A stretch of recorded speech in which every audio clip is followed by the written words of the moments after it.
Hi, I'm Hilary Halstead Scott. Welcome to the Halstead Jewelry Minute.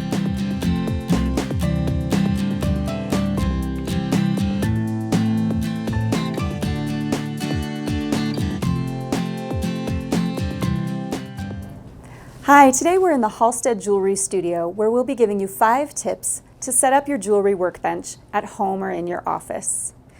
Buying a jewelry workbench can be really expensive if you buy a traditional jeweler's bench, so we have some low-cost alternatives and some tips for you to set up a different style workbench. The first thing you want to think about is the location of your work area. While you were doing beading and assembly work at your kitchen table, that was fine, but if you're getting into metalsmithing, you'll have harmful metal dust and chemicals that you don't want anywhere near your food. So think about using a garage or an extra bedroom instead. You also want to think about the piece of furniture you choose quite a bit. Your table needs to stand up to hammer blows and heavy tools, so it's going to get some dings and scratches. You may also see some spills and stains on the table, so don't use a family heirloom. The next thing you want to think about when choosing your furniture is that your table needs to be very sturdy. Make sure it's completely level and it doesn't have any kind of wobble.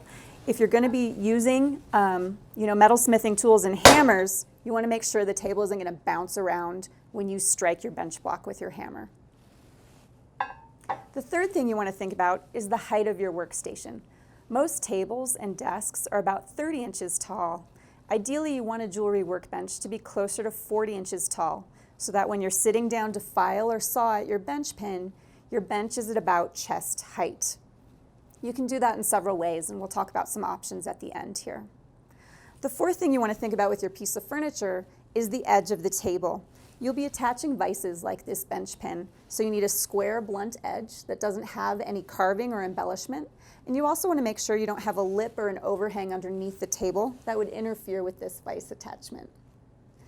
And the fifth and final thing you want to think about with your furniture is making sure it's fire safe. If you're using a wood table, you'll want to protect your surface with fireproof materials such as this ceramic tile. You can also surround your heat zone with masonry bricks or cinder blocks for extra security. And be sure you keep a fire extinguisher close by, just in case.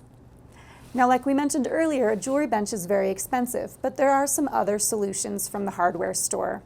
You can buy secondhand tables. Metal tables like this one are fantastic. You can also use solid wood doors that are really readily available in a lot of secondhand furniture stores. Those are great if you mount table legs onto them and then set them to any height you choose. A final option we've used here in the Halstead Jewelry Studio is countertop footage. You can buy countertops by the foot at a lot of hardware and construction supply stores, have it cut to size, and then use brackets to mount those countertops to the wall at any height you choose.